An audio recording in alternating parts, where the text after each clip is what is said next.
Hey, bonjour tout le monde, bienvenue à cet nouvel épisode de Hors Route. Le concept de cet épisode va être différent. J'ai décidé de faire quelque chose. Je vais essayer, on va voir ce que ça va donner.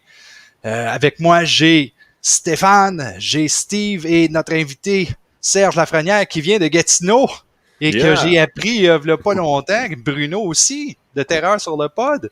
On va se faire un petit quelque chose à un moment donné ensemble. Oui. Le concept d'aujourd'hui, c'est on va faire comme un match de boxe. J'ai demandé des questions à tous les gars. Je leur ai demandé de m'envoyer les réponses. Ils savent comment que ça va se passer, mais ne savent pas nécessairement comment que quel genre de résultat que ça va donner, mais on va voir. On est là pour s'amuser. Soyez directs, les gars. Gênez-vous pas. Si vous voulez sacrer, sacré. De toute façon, on a seulement 150 personnes sur le Patreon. Oui. OK. On va commencer par la première question. Et pour la première question, le match est entre Stéphane et Steve. Donc, la question est celle-ci. Selon vous, quel film d'horreur ou de science-fiction serait un film parfait pour un événement de cinéma annuel avec participation de la foule, genre Rocky Horror Picture Show? La réponse de Stéphane en premier. Juste une réponse, c'est rien que ça que j'ai besoin. Après ça, on va passer à Steve pour savoir c'est quoi sa réponse. Beetlejuice. Beetlejuice, et je crois vraiment que c'est un très bon choix.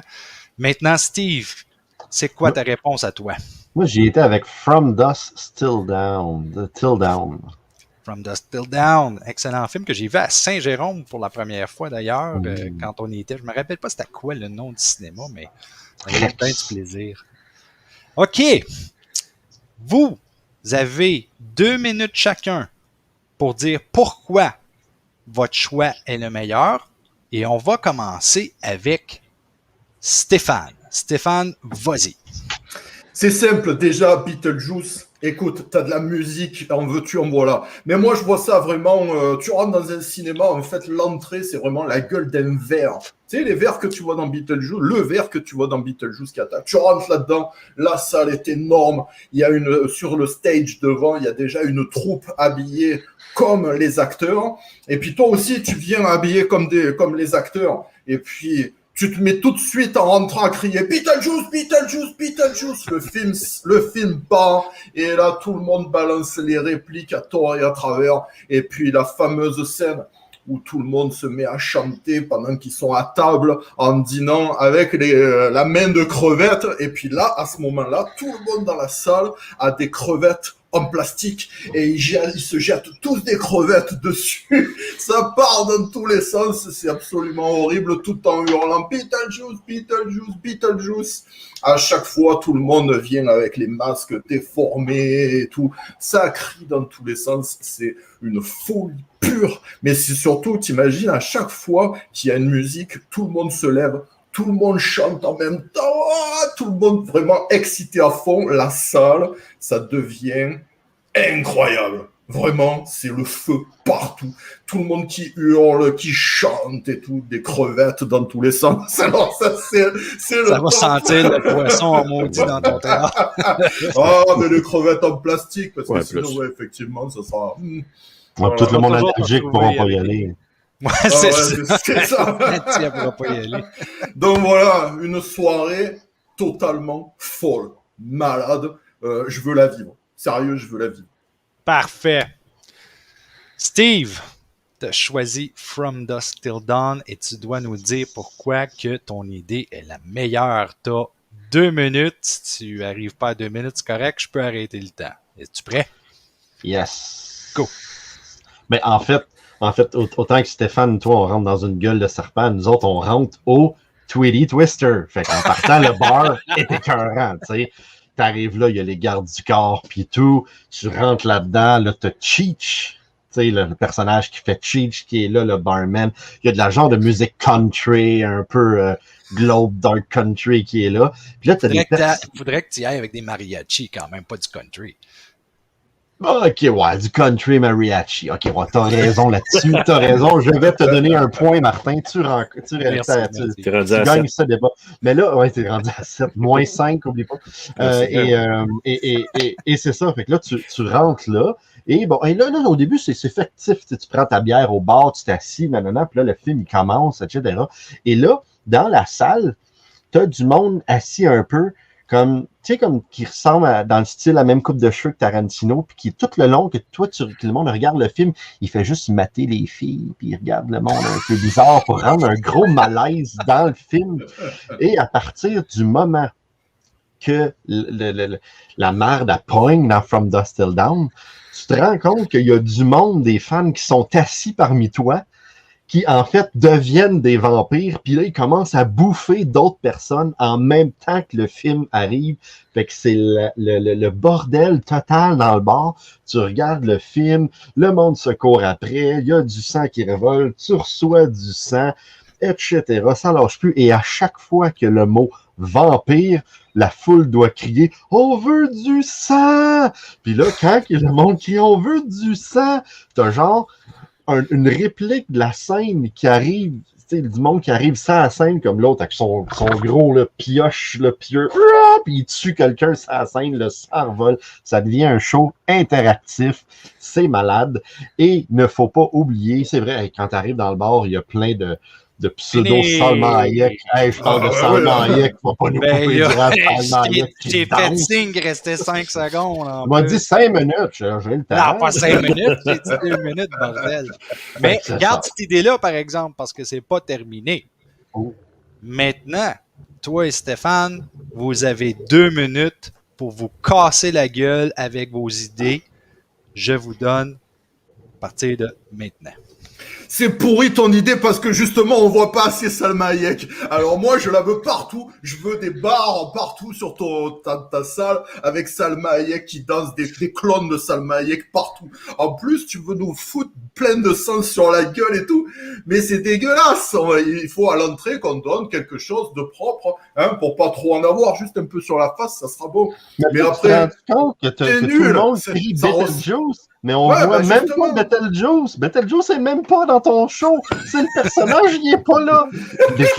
Des crevettes à la table. On s'en fout dessus des crevettes à la table. Premièrement, mais oui, c'est pour refaire comme dans le film. T'avais même pas pensé que ça allait puer. J'ai dit, oh mon Dieu, j'ai oublié que ça va sentir la merde. J'ai dit dès le départ des crevettes en plastique, alors que toi tu nous sors un band.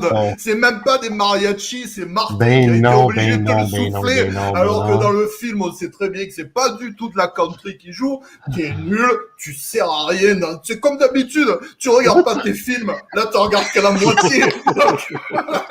C'est clair, c'est facile. Il n'y a même pas de maquette dans ton affaire. Où la petite maquette, là? Quand est-ce que Betelgeuse, il sort de sa petite maquette? C'est le fun. On peut savoir des photos dans la maquette. Non, il n'y a pas de maquette dans ton affaire. Et le monde imaginaire de Betelgeuse. Il y a des fausses dans la salle. On peut se balancer du sable aussi, là, quand le verre, il sort. Oui, on peut pas se balancer du sang, mais du sable. Du sang qui coule, qui peut être à moitié sexy, mais du sable qui va voler dans les yeux, les oreilles. C'est désagréable. J'imagine bien le sable sur ta face, ça sera pas sexy du tout. Ben justement, c'est ça, on parle de sang.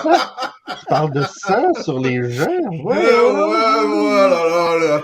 Allez, laisse tomber. Déjà, ton film, c'est pas bon du tout pour ce genre de choses. Ça sert à rien. T'as la première moitié du film où il se passe rien. Donc, qu'est-ce que tu veux faire une animation alors qu'il se passe rien? L'animation, elle va venir qu'après. Les gens, ils vont se faire chier pendant la première demi-heure. Oublie ça, c'est pourri. C'est terminé. OK, je vais y aller avec les réponses. Vraiment, les réponses, je les trouve bonnes sur les deux côtés. OK, peut-être que From Dusk Till Dawn est probablement pas la meilleure idée parce que ça n'a pas comme le cult status que Beetlejuice a. Par contre, il y a beaucoup de stock dans From Dusk Till Dawn que tu peux utiliser pour faire ce genre d'événement-là. Les idées pour Beetlejuice, par exemple, de Stéphane, ça se répétait un petit peu. Et tu revenais souvent avec les crevettes, tu revenais souvent avec les mêmes idées, tandis que Steve, il a vraiment été chercher beaucoup de choses du film. C'est Moi sûr aussi, que c'est très intéressant. Je country la prochaine fois. L'interaction était très bonne entre l'audience et le film. Tu sais, ça arrêtait plus sur le côté à Steve. Par contre, Steve, tu t'es vraiment fait fermer la gueule par Stéphane. Parce que... Ouais, mais c'est un Français, on aime ça, laisser les Français parler parce qu'ils parlent pour rien dire. Fait que, vas-y, parle, jase, dis tes expressions, puis a l'air bête, c'est tout. So, pour l'idée, Et tu es. c'est Steve, selon moi, parce que vraiment, le contenu... Non, j'ai dit pour l'idée.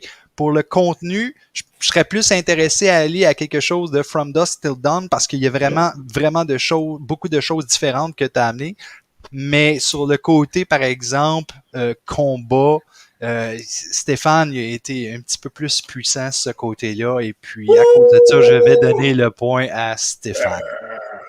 Bon, en fait, moi, j'aimerais dire que j'irais plus voir un Betelgeuse interactif qu'un From Dusk Till Dawn aussi, parce que ça doit être vraiment Mais tes cool. idées étaient excellentes, par exemple. Ouais, j'avoue que Steve, ça va, on t'en garde un petit peu, c'était bon.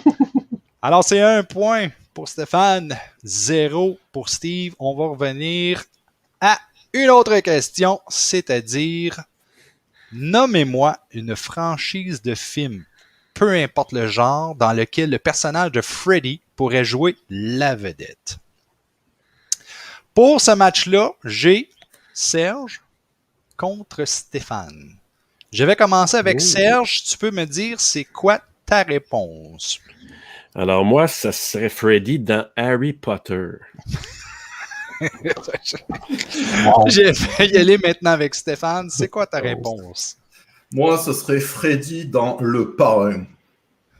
Oh. So, Serge, tu vas être le premier à me dire pourquoi ton idée est la meilleure à partir de maintenant. Pour commencer, Voldemort, c'est nul. Donc, Voldemort, il parle comme le père Fouras dans Fort Boyard. Là. Oh, Harry Potter, Harry Potter. Amène Freddy là, c'est un mine. Il va faire vraiment, il va clasher tout. Là. D'un, le zigzag dans le front d'Harry Potter, là, c'est Freddy qui l'a fait avec sa griffe. Premièrement, là, OK? Deuxièmement, Hermione. Tu sais, les maudites, les images dans les cadres qui bougent, les photos dans Poudlard, là. Bon, ben là, imaginez Hermione qui est en train de regarder ça, puis il y en a un qui se matérialise avec le visage de Freddy Krueger, qui sort la face, qui pogne Hermione, qui dit « Welcome to Poudlard, bitch! » Puis elle rentre dans le cadre. C'est, hey, jamais que Voldemort va faire ça, là. Et le showdown à la fin entre... Ça va être, là, puis l'épisode s'appelle aussi le film Harry Potter et le bâtard brûlé. OK? Et à la fin, la confrontation Harry versus Freddy. Tu sais, dans le 3, là, tu sais, dans le 3, là, où il y a le petit Wimp en chaise roulante qui se transforme en magicien, qui se prend un Harry Potter, le wannabe, là. Tu sais, là, ben, Freddy, il casse, hein. Tu sais, à un moment donné, là, il a essayé d'envoyer des rayons, là, un peu comme Terminator 1, là, tu sais, des maudits rayons bleus, là, de fake, là. Puis que Freddy, il casse bien raide après parce qu'il envoie une chaise roulante dans les jambes, là. Ben là, il ferait ça avec Harry Potter à la fin. Il enverrait, tu sais, les balais de Quidditch, là, et qui en enverrait là, une flopée en arrière de la tête d'Harry Potter. Il te le pèterait direct là. Fait que Freddy, là, il y a no show pour notre ami Voldemort. Ça serait vraiment épique. Voilà. Bravo. Il restait 15 secondes, c'est pas grave. Ton explication était extraordinaire. Maintenant, on va y aller avec Stéphane. Puis l'idée. Mais c'est parce que j'ai pas dit, j'ai juste pas dit que c'est ce qu'il faisait à Ron, par exemple, mais ça se dit pas. Voilà. En fait, t'as toujours le temps. Après, là, il reste quand même le combat. Là, après, là. On verra. Ouais. Stéphane, avec le parrain, tu Ouais, bon. dès maintenant. Ouais, alors, Le Parrain, c'est mythique. Freddy, c'est mythique. Imaginez un peu le chef de la mafia, Freddy, la gueule. Déjà, rien que la gueule. Et il balancerait plein de saloperies à tout le monde. À chaque fois, c'est lui qui peut faire le meurtre déjà. Il n'a pas besoin d'envoyer ses sbires. Il peut aller tuer tout le monde sans un bruit, tu sais, sans faire de massacre dans les restos, tu sais, à tirer comme un fou partout les vitrines qui pètent et tuer tout le monde. Donc, il apparaît à côté du mec qui bouffe ses pastas. Et là, il coupe les pattes, mais en même temps, il lui coupe la gorge. Il veut faire peur à quelqu'un, tu crois quoi? C'est lui qui coupe la tête du cheval. Direct dans le lit, il apparaît avec la tête du cheval, et là, c'est fini pour lui. À chaque fois, il peut le faire sans aucun problème. Mais il peut quand même garder ses sbires pour régner un peu sur la ville et pour montrer qu'il est là. Donc, à tout le monde, il leur donne des ordres. Mais t'as vu, Freddy? C'est pas des ordres tout simples qu'il donne à chaque fois. Il balance toujours une petite touche humoristique. Et là, du coup, tout le monde, ça va faire un peu une espèce de style de Joker, mais en plus sympa quand même. Plus dégueulasse. Avec ses griffes, il est capable de tout. Et imagine, le 3e épisode face à la religion. Pas 2, 3. Imagine, 2, 3. Imagine face à la religion. Alors là, ça va être magnifique. Parce que là, tout ce que représente Freddy contre la religion, dans l'épisode 3, là, ça se passerait complètement différemment. Ça va pisser du sang, il va être obligé de massacrer un peu tout le monde avec des soutanes, hein, parce que sinon ça rime à rien. Donc, je vais m'arrêter là, parce que sinon, je vais être vraiment offensant envers la religion. Non, tu vas essayer de trouver tes idées un petit peu plus après. C'est bon, gang. Vous avez 2 minutes. Je suis content que tu m'aies pas pris là-dedans, parce que ma réponse est tellement mauvaise. Quand même, moi, j'aurais été quand même intéressé. On en parlerait après. Okay. Ouais, j'ai hâte d'entendre ça. OK, vous avez 2 minutes pour vous battre. Go! Franchement, Serge, ton idée, elle est excellente, mais ça vaut pas le coup. Ça vaut pas le coup parce que tu peux pas changer cette figure-là pour un film d'adolescent. Tu as choisi des films d'adolescents et tu veux mettre Freddy. Il n'y a plus personne qui ira voir les films, du coup, ça servira à rien. Merci, au revoir, c'est plié. Martin, suivant. C'est Stéphane, à ton nom, c'est ça? Non, ça va être un zomblard pour toi. OK, remets ton masque. Parce que faudrait que tu répètes ton histoire, parce que je suis tombé un peu endormi pendant que tu la contais tantôt. Fait que ça serait le fun peut-être là, de la redire. Mais pour le parrain, tu me dis là, de ne pas mettre quelqu'un avec les ados. Il a toujours été avec les ados, de toute façon, Kruger. Puis deuxièmement, mais c'était pour les tuer, pas pour leur raconter des histoires, par leur faire de la magie pourrie. C'est pour tuer tout le monde, il apparaît dans les rêves et snap! Il n'y en a plus, des ados! C'est terminé! Il aurait fait la même chose avec Potter, c'est sûr. Là, il va se balader, il va faire quoi? Il va l'attraper avec ses gants, là, le petit machine qui vole. Là. Ah, les gars, j'ai gagné! Fais juste imaginer ce qu'il serait capable de faire avec un Quidditch. Pense au passé de Freddy, là. Il serait capable. C'est un peu ça qu'a fait Ekron que j'ai pas dit tantôt, là. C'est servi du Quidditch pour d'autres choses. Mais je veux juste te dire, c'est ça. Moi, Freddy ne cadre vraiment pas avec ton parrain parce que Freddy, là, il ne fitterait pas avec eux autres. Tu sais, il n'y a pas de henchman possible. Ce serait un Lone Wolf movie, là, ton affaire de Kruger dans le parrain, là. Puis mets pas la religion là-dedans, anyway, parce que la religion n'a rien à voir avec ça.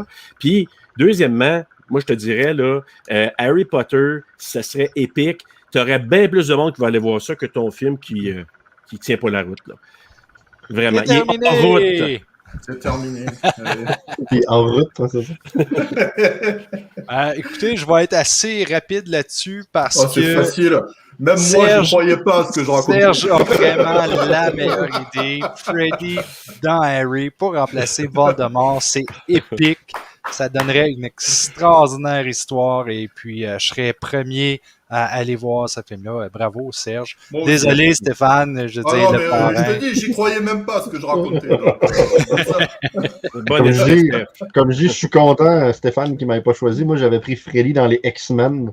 Dans le fond, Freddy aurait été la bitch de Magneto, parce qu'il aurait pu le diriger avec son gant puis le faire tuer tout le monde. C'est vrai. Là, un petit peu comme Wolverine, finalement.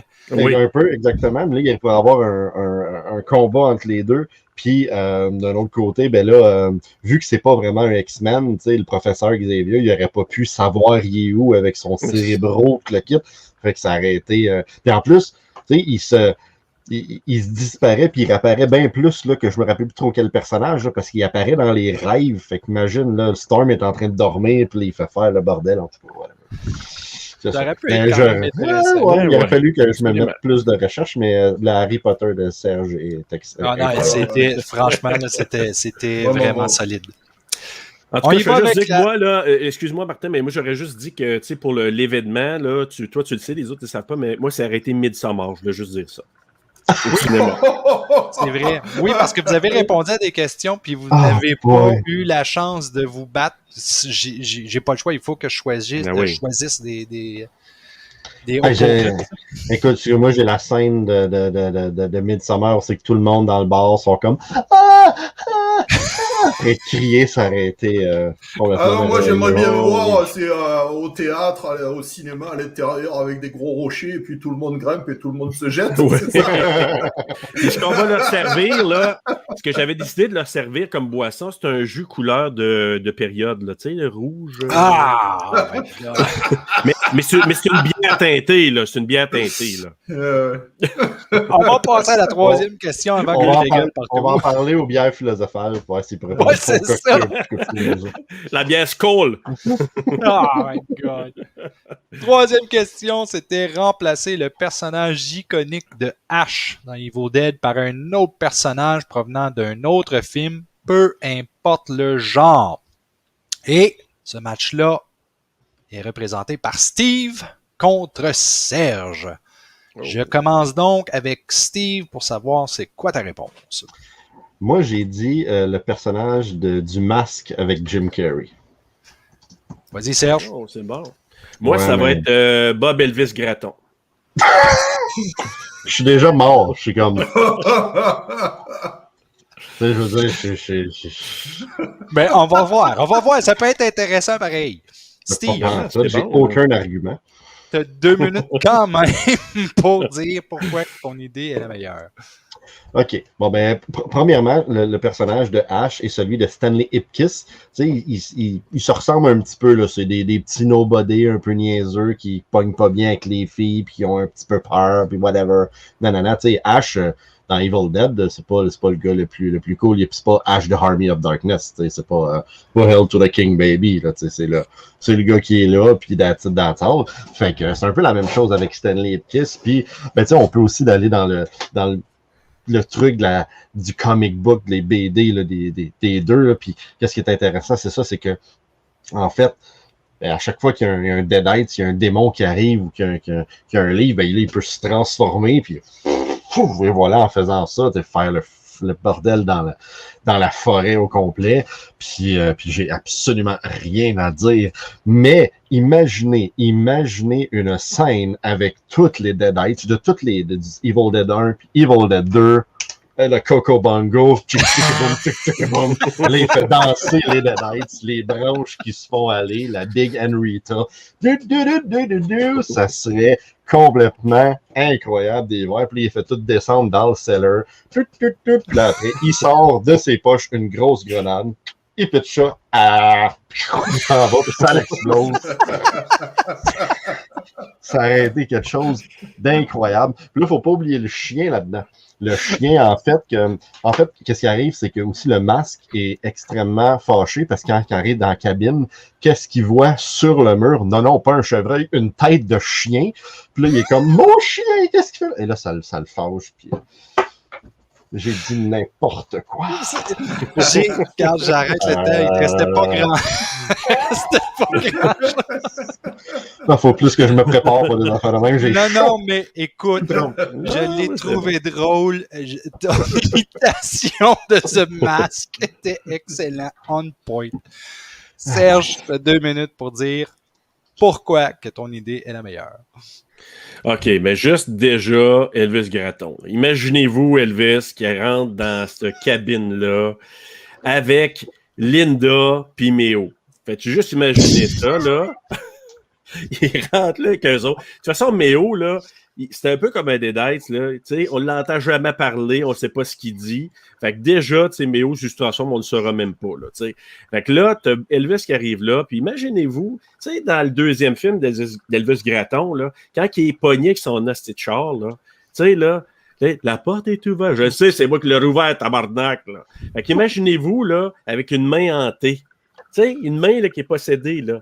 Imagine-toi Bob Gratton, comment il sacrait, puis les flips qui seraient non, il ne serait pas capable de faire de flips. Mais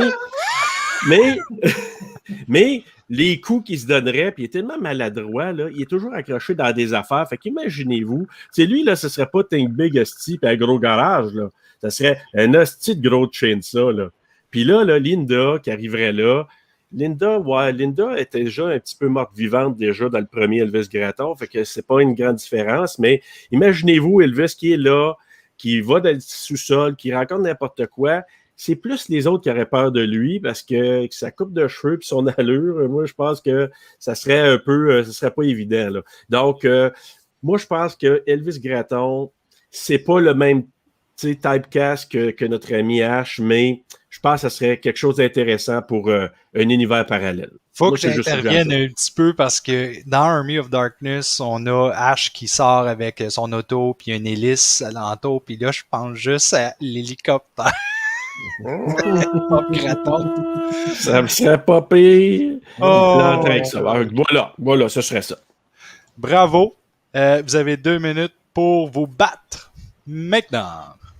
Bon, écoute, Serge, tu sais, Elvis Gratton, premièrement, c'est pas international, c'est un wannabe international, fait qu'il y aura pas grand monde qui ira voir le film, premièrement.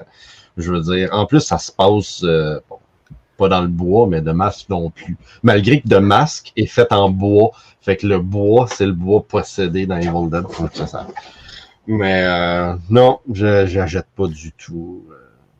Mais tu vois, le masque, tu sais, le look du masque, je vais te le concéder, là, tu sais, avec le corps puis tout son côté un peu déjanté, je te le donne là-dessus. Sauf que Jim Carrey ira jamais faire ça, premièrement. Deuxièmement, non, ça tient pas la route. Là. Le masque, ça se passe même pas là, ça se passe pas dans le bois. Non, moi, je m'excuse, ça ne fit pas la route du tout. Elvis, je trouve que c'est un homme international, pas mal plus que tu penses. Puis, je pense qu'il s'arrangerait bien, moi, je pense, Elvis, avec Raimi. Elvis ou Elvis Gratton? Elvis Gratton. Ah, ok. Moi, Elvis est international, je te l'accorde, mais Gratton n'est pas du tout. T'sais. Ben, moi, je pense qu'il s'attendrait très bien avec Raimi. Puis, il ferait jouer dans bien d'autres films après. Moi, je suis garanti. Non, garanti. Tu sais, c'est parce que, imagine, tu sais, comme le masque refaire les scènes d'Hollywood quand il meurt. Les Deadites penseraient qu'il serait mort en disant « Oh, je vais mourir! » Tu sais, puis là, ils vont faire « Bon, ben, ça a été facile de tuer cette bébite-là, puis en fin de compte, non! » Tu sais, il va se retourner. Puis en plus, l'avantage du masque, c'est qu'il peut sortir n'importe quelle arme, quand qu'il veut, comment qu'il veut, tu sais, avec des ballons, une mitraillette, un chien, une chainsaw, 2 chainsaws. 3 chainsaws! 4 chainsaws! Mais pas mal quoi, je veux dire, ça y va, c'est toast, puis voilà. Et c'est terminé. Désolé. Hey, on the side, non, mais... je me disais, hey, The Mask, c'est qui a réalisé ça? Puis je savais pas son nom, c'est Chuck Russell. Là, je me suis rendu compte que Chuck Russell a réalisé The Blob en 88, A Nightmare on Elm Street, Dream Warriors, Scorpion King, et il est en train de faire le remake de Witchboard. Écoute, épique. Selon moi, tu sais, pour revenir à votre combat, les 2 idées étaient excellentes. Bob Gratton pour remplacer Ash, c'est épique. The Mask pour remplacer Ash, c'est aussi très épique. Par contre, je dois donner le point à Steve. Oui, vraiment. Parce que Steve nous a sorti des histoires incroyables et une imitation juste ouais. Juste ça, là, tu m'as eu là. Excellent. Il aurait fallu, Serge... Il aurait fallu la langue. Oui, c'est ça. Il aurait fallu, Serge, que tu développes un petit peu plus sur l'idée parce que ça n'allait pas trop loin. J'ai compris, par exemple, qu'avec Linda et Méo, tu sais, qu'il ressemblait à des Deadites déjà un petit peu en partant. Mais The Mask aurait été vraiment hilarant en tant que Ash dans les Vraiment. C'était foutu. Vraiment. Même moi, avec mon John Wick, j'aurais pas été bien loin. Je sais pas, ça aurait été quand même intéressant. C'est juste que les Deadites n'auraient pas survécu très longtemps. Oh non. Match numéro 4. Vous êtes tous égales 1, 1, 1. So, on va y aller avec un bris d'égalité. Vous avez eu une question pour le match numéro 4 qui ne sera pas utilisée vu qu'il y a égalité. Donc, on va y aller avec une question surprise. La question est ceci. La question surprise. Vous devez me dire qui est la meilleure Scream Queen de tous les temps. Jamie Lee Curtis. Ah, Stéphane a dit une réponse très rapidement.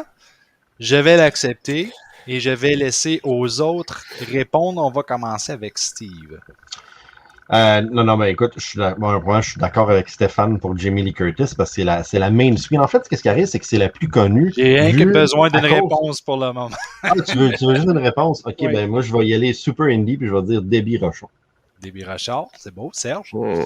Ben, moi, j'avais Jamie Lee Curtis aussi. Moi, c'est la mienne aussi avec Halloween.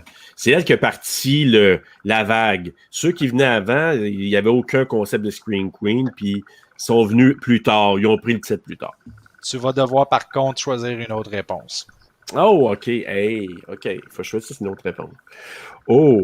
Je peux t'en nommer quelques-unes, si tu veux. Tu as Linnea Quigley, qui est très reconnue dans le Scream Queen.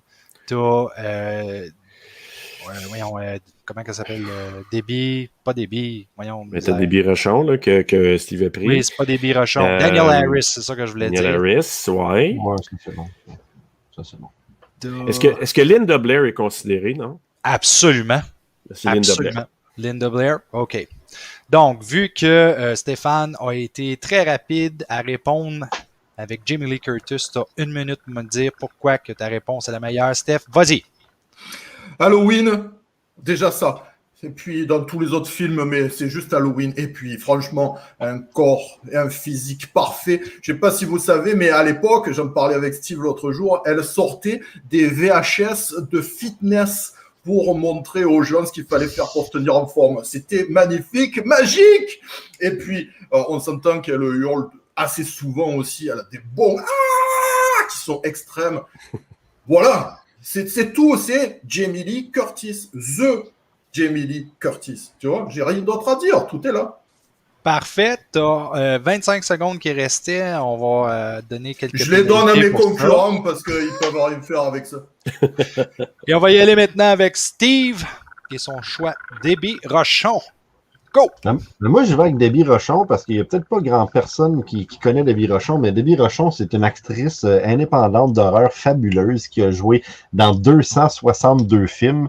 Et quand on parle de 262 films, c'est 262 films d'horreur. Pas 2-3 comme Jamie Lee, là, qui a juste fait les Halloween, puis 2-3 affaires.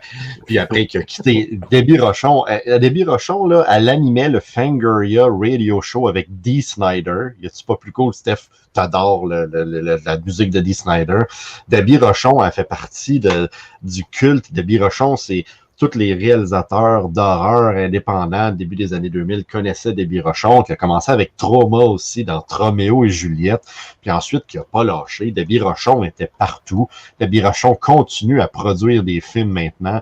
Debbie Rochon, c'est Debbie Rochon et elle avait exactement aussi un physique incroyable. Et elle est en plus super sympathique. Puis son nom de famille, c'est Rochon. Il y a un petit nom français québécois. Un de ses 2 parents est québécois. Bravo! C'est une bonne réponse. C'est quand même vraiment quelqu'un de pas connu, mais Debbie Rochon a effectivement fait beaucoup de films.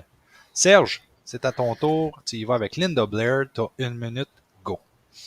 Ben, Linda Blair, juste le nom, c'est déjà... Je pourrais m'arrêter là. Mais Linda Blair, quel âge qu'elle avait quand elle a joué dans The Exorcist? 12 ans. 12 ans, je pense. Ouais. Hein? 12 ans.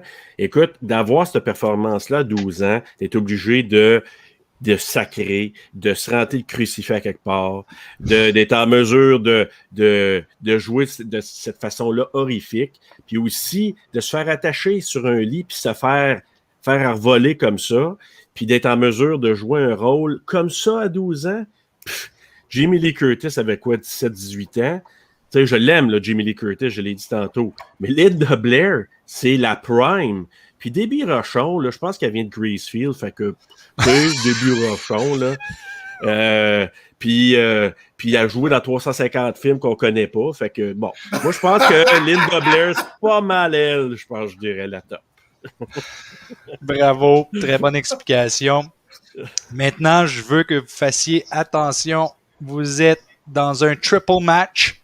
Vous avez 1 minute pour vous ostiner ensemble. Essayez de ne pas trop embarquer un par-dessus l'autre. Est-ce que vous êtes prêts? Yep. Go. Jamie Lee Curtis, Jamie Lee Curtis, c'est... une Ouais, mais traite. elle est tellement bonne qu'elle a été obligée de partir sur des films méga internationaux. Tout le monde la connaît. C'est terrible. Et du coup, grâce à ça, les Halloween ont été encore plus loin. Parce que si les gens, ils avaient pas vu qu'il y avait Jamie Lee Curtis, peut-être que les Halloween de maintenant, ben, ils réussiraient pas autant. Ah! Hein? Hey! La seule raison pourquoi Jamie Lee Curtis, on entend encore parler d'elle vraiment dans l'horreur, c'est juste parce qu'elle veut toucher l'argent des Halloween, puis elle a fait Scream Queen. En plus, t'as même pas amené ça comme argument que Scream Queen a Mais fait je jouer n'ai dans pas série. besoin d'amener Parce que- ça, c'est tellement Fait- fort et Mais puissant oui, ce qu'elle oui, amène Jamie Lee, dans les je vais Halloween. lui Je suis donner, désolé. je vais lui donner le fait qu'elle a joué dans beaucoup de films dans les années 80, mais après, elle a fait fuck l'horreur, je vous aime pas, moi je m'en vais ailleurs. Puis je vais revenir pour H220, puis pouvez-vous me tuer s'il vous plaît dans Resurrection, je suis plus Ça, capable. là, Tu sais, Là, ils ont trouvé le je suis moyen de tellement la d'accord ramener, avec tu sais. Steve. Là, Steve, Comme je suis tellement disait d'accord Serge, avec de toi, toute là. façon, Debbie Rochon, on l'a jamais vu dans des films. J'interviens. Je veux laisser Serge parler, s'il vous plaît. Bon, ben merci. Il y a quelqu'un de sensé au moins ici. Fait que là, je vous dirais que je suis d'accord avec Steve pour Jamie Lee Curtis parce que Jamie Lee Curtis, oui, c'est vrai qu'elle a fait plein de choses d'horreur, mais elle a fait une horreur, le fameux film avec, comment il s'appelle, là, notre danseur national, là, tu sais. Elle peut bien avoir fait des cassettes là, de mise en forme, là. Tu sais, le film là, avec John Travolta, là, non, ça se peut que vous ne l'ayez pas vu parce que c'est vraiment pas bon, là. Ouais, Ça, c'est pas bon, mais c'est pas grave. Debbie c'est Rochon, une elle a fait des horreur. bons films, elle. Non, Mais, alors. ça, je te dis, je ne veux même pas parler de Debbie Rochon parce qu'elle vient de Greasefield et qu'elle a joué des films pas connus. Mais Jamie Lee... Linda Blair, ça a tué sa carrière d'avoir joué dans L'Exorciste. Arrête. Elle a plus rien fait après, on l'a vu nulle part. M'excuse, elle a fait joué deux, dans trois films, Elle, c'était c'est zéro. Elle Night, là, sur le bord d'une clôture, là. Je m'excuse, c'est quand même pas si pire, là. Elle a Les joué gars, dans les 3 gars, décennies arrêtez. de super bons films d'horreur. Arrêtez, On arrête. Vous C'est êtes terminé. ridicule. Je vous ai laissé 1 minute de plus parce que je trouvais ça très intéressant. Serge n'a pas eu vraiment la chance de dire quoi que ce soit. C'est pour ça que j'ai intervenu. Bon, cela va être difficile parce que les réponses ont toutes quelque chose d'unique. On sait que Jamie Lee Curtis, écoute, c'est la Scream Queen de toutes les Scream Queens, selon moi, et probablement selon vous autres aussi. Debbie Rochon a une carrière incroyable. Elle n'est pas assez connue, mais ça fait rien. Elle est là.